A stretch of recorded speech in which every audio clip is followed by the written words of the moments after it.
Prendre votre enfant contre vous en peau à peau et commencer à tirer votre lait, puis à allaiter, permet de créer un lien fort avec lui.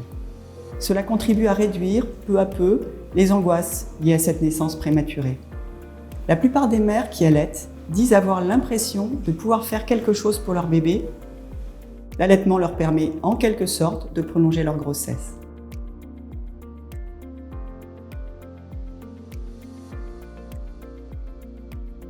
Votre bébé est né prématurément et tous ses organes ne sont pas encore matures. L'allaiter va l'aider à se développer parce que le lait maternel est parfaitement adapté à ses besoins particuliers. Il apporte des nutriments essentiels à sa croissance et à sa maturation. Votre lait permet aussi une amélioration du développement neurologique de votre bébé. Autre avantage, il se digère beaucoup mieux.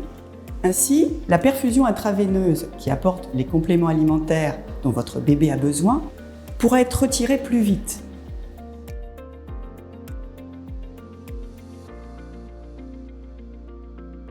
Votre lait contient des défenses immunitaires et des substances qui permettent à votre bébé de construire sa propre immunité et sa propre flore digestive. Votre enfant a plus de risques de développer une infection. Mais l'allaitement maternel diminue ce risque. Plus tard, comme pour tout enfant allaité, votre bébé pourra mieux se défendre contre les infections gastro-intestinales, les otites, les infections pulmonaires ou les bronchiolites.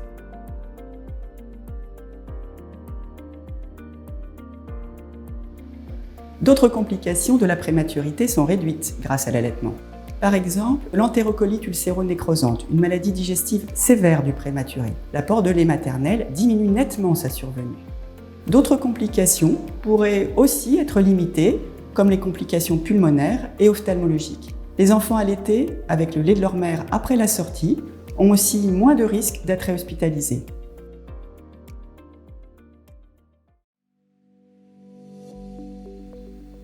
Il est recommandé que tous les enfants nés prématurés reçoivent du lait de femme jusqu'à 34 semaines inclus et un poids de 1800 grammes.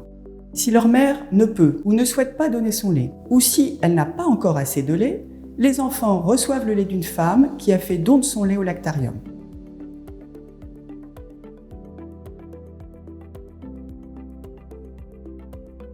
Lorsque vous allaitez, vous produisez des hormones, la prolactine et l'ocytocine, qui permettent la production et l'éjection du lait. Mais l'ocytocine est aussi l'hormone de l'attachement. Lorsque vous la sécrétez, cela vous procure un effet d'apaisement et de bien-être. Allaiter permet aussi de diminuer le risque d'anémie. À plus long terme, l'allaitement maternel diminue le risque de cancer du sein pour les femmes issues de familles à risque. L'allaitement pourrait avoir d'autres effets, en particulier la diminution des risques de dépression du postpartum et la survenue de complications cardiovasculaires.